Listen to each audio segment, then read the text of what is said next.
भारत देश पिछड़ रहा था, वो 5 साल के अंदर अग्रगणी राज्यों में आकर के खड़ा हो गया।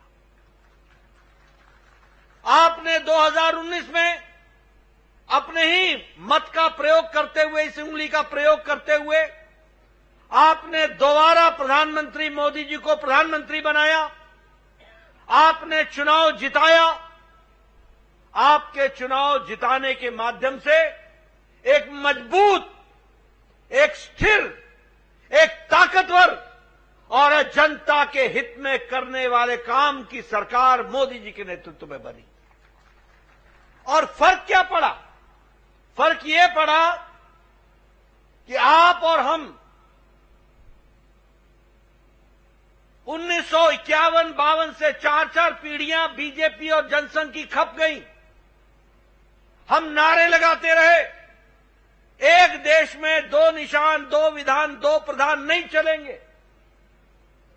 जम्मू कश्मीर में 2 झंडे थे, एक झंडा भारत का और एक झंडा जम्मू कश्मीर का।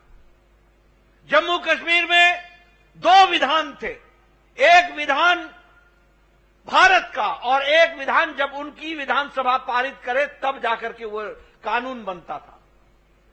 और उसी तरीके से उनको एक अधिकार दिया गया था धारा 370 के तहत।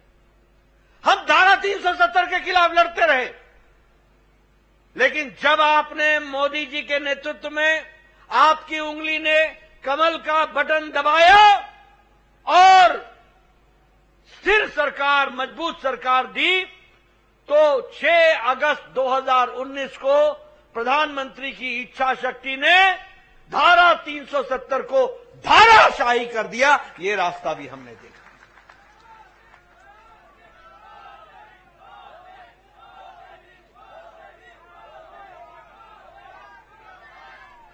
हमने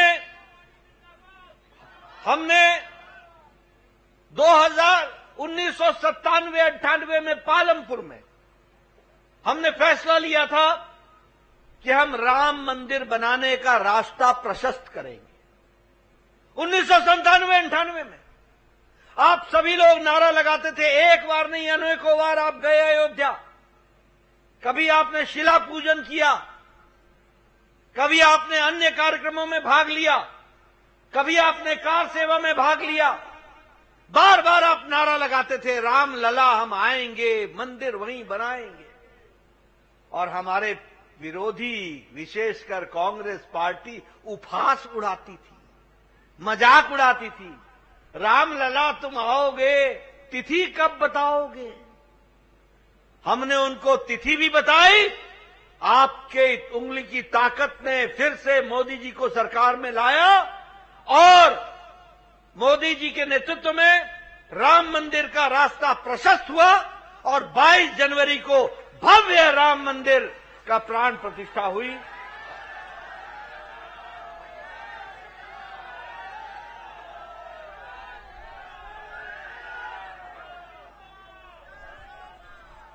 ये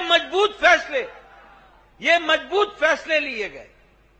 आपको मालूम है कि 1947 के बाद, विभाजन के बाद, कई लोग बांग्लादेश में, जो उस समय ईस्ट पाकिस्तान था, कई लोग पाकिस्तान में और कई लोग अफगानिस्तान में धार्मिक कारणों से प्रताड़ित होकर, फिर चाहे वो हिंदू हो, सिख हो, ईसाई हो, पारसी हो, ये वहां से निकाले गए थे और उनको यहां पर नागरिकता देने का सवाल था। सभी लोग बोलते थे कि नागरिकता दी जाएगी। पूर्व प्रधानमंत्री मनमोहन सिंह भी बोलते थे, लेकिन नागरिकता देने की हिम्मत नहीं थी। तुष्टीकरण की राजनीति में डूबे हुए थे, माइनॉरिटी की पॉलिटिक्स से दबे हुए थे।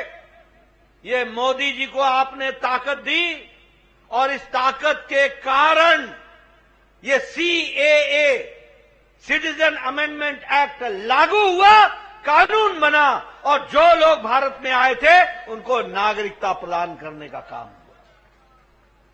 ये स्थिर सरकार, मजबूत सरकार की निशानी है। आपको मालूम है मोदी जी ने कहा सबका साथ, सबका विकास, सबका विश्वास, सबका प्रयास। हमारी मुस्लिम बहनें 3 तलाक के कारण उनको आजाद जीवन नहीं मिल रहा था। सुप्रीम कोर्ट ने कहा था कि 3 तलाक समाप्त करो। पाकिस्तान में 3 तलाक नहीं है, जो इस्लामिक देश है। बांग्लादेश में 3 तलाक नहीं है, जो इस्लामिक देश है। अफगानिस्तान में 3 तलाक नहीं है, जो इस्लामिक देश है। इंडोनेशिया में इस्लामिक देश है, वहां 3 तलाक नहीं है। ईरान में नहीं है, इराक में नहीं है, लेकिन हमारे भारत में 3 तलाक चल रहा था।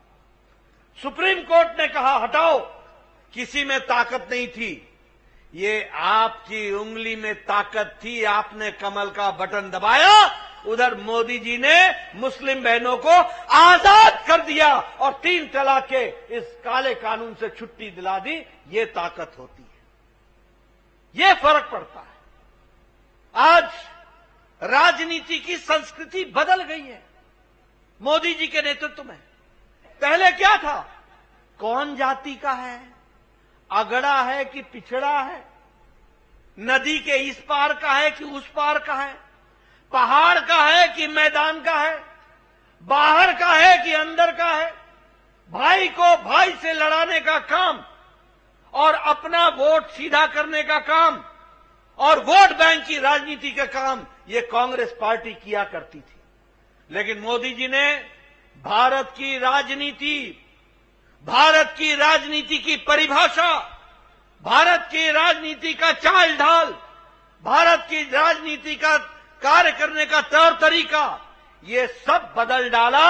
अब मोदी जी के नेतृत्व में सबका साथ, सबका विकास, सबका विश्वास, सबका प्रयास।